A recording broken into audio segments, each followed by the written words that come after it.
11월 3일 날 3년 만에 4년 만에 한일의원연맹 합동총회를 개최를 했습니다. 여러분들 아시는 바와 같이 한일 관계가 좀 여러 해 동안 경색을 거듭해 왔는데 어쨌든 한일 양국이 대화를 재개한다는 것에 대해서 큰 의미가 있는 것 같고요. 또 이번 주 토요일 날에 그 상암 월드컵 경기장에서 한일 국회의원들 간의 축구 경기도 예정돼 있습니다. 제가 지난 4월 달에 대통령 특사로 정책협의단을 이끌고 일본에 가서 일본 조야의 한 60여 명의 주요 인사들과 대화를 나눴고 그 이후에 김포 하네다 운항이 재개되고 또 코로나 격리가 면제되고 또 비자 면제 조치가 복원되고 이런 성과들이 있었습니다. 양국 간에 오랫동안 대화의 통로가 막혀 있었지만 그래도 양국은 다시 관계 개선을 위한 노력을 하는 것이 양국의 국익에 부합하다라는 공감대가 어느 정도 마련된 것이 아닌가 이렇게 생각을 합니다. 정말 오늘 좋은 주제고 관심 있는 주제라고 생각을 합니다.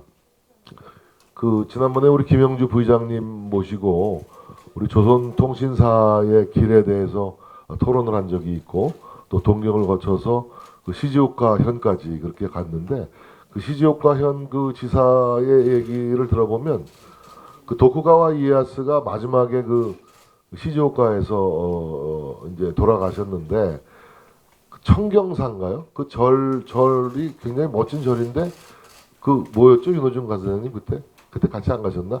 그때 아무튼 조선통신사 사절들을 그렇게 융숭하게 대접을 했다 그럽니다. 예. 그런 생각을 해봤어요. 이게 조선통신사가 이제 1600년도 초에 이렇게 이루어졌을 텐데 임진왜란, 정유재란을 치렀으면 일본은 철천지 원수여야 맞죠. 정유재란이 끝난 게 1598년으로 내 기억을 하는데 한 5년 뒤에 말하자면 조선통신사가 그게 이제 우리가 먼저 요청한 건 아니라 그래요. 일본 막부에서 한일 간에 그때는 왜라 그랬나요?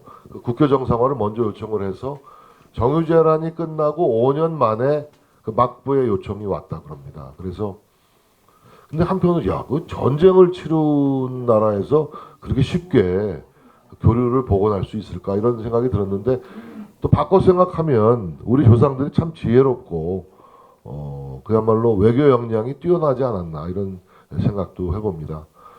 조선통신사가 일본을 방문하면 어떤 기록에 의하면 밤새도록 글씨 한자를 받으려고 밤을 새도 줄을 서서 기다리고 했다는 얘기도 나오고 그러는데 어쨌든 한일 양국 관계를 새롭게 정상화하는 그런 기로에서 우리 조선통신사의 과거의 기록, 과거의 역사 그리고 그들이 추구하고자 했던 그런 목표 이런 걸 한번 되새김질 해보는 것이 굉장히 뜻깊고 의미가 있겠다 이렇게 생각을 해서 오늘 우리 이명훈 교수님의 강의가 더욱더 기대됩니다.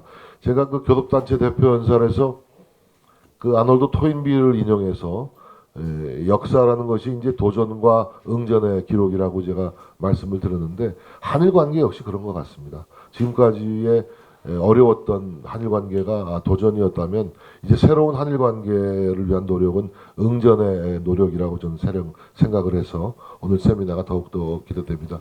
다시 한번 우리 이명훈 교수님께 깊이 존경과 감사를 드리고 또 우리 김영주 제 후계자 조선통신사 위원장님께도 감사드리고 우리 또 윤호중 간사장님을 비롯한 여러 의원님께 고마운 말씀드립니다. 고맙습니다.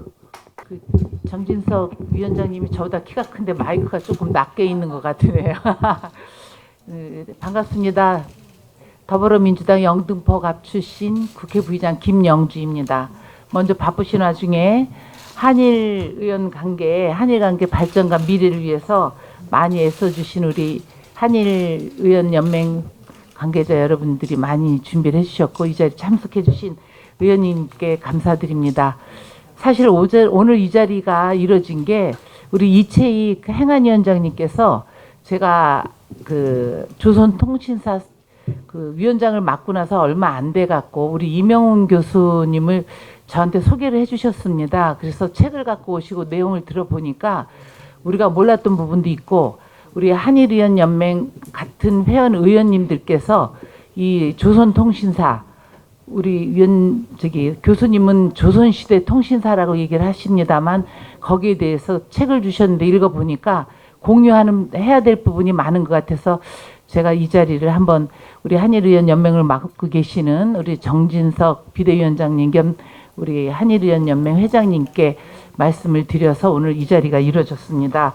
이명훈 교수님께서는 현재 조선시대 통신사 현창의 부회장으로 통신사에 대한 우리 국민의 이해와 식견을 넓히고 잘못 알려져 있는 역사를 바로잡고자 거의 반평생을 보내셨다고 해도 과언이 아닐 만큼 이 부분의 식견이 굉장히 높으십니다. 그래서 아마 오늘 좋은 얘기를 많이 해주실 거고 한일의원연맹은 1972년 설립 이래 한일 양국관계 개선과 의원들의 교류를 활발하게 해왔습니다.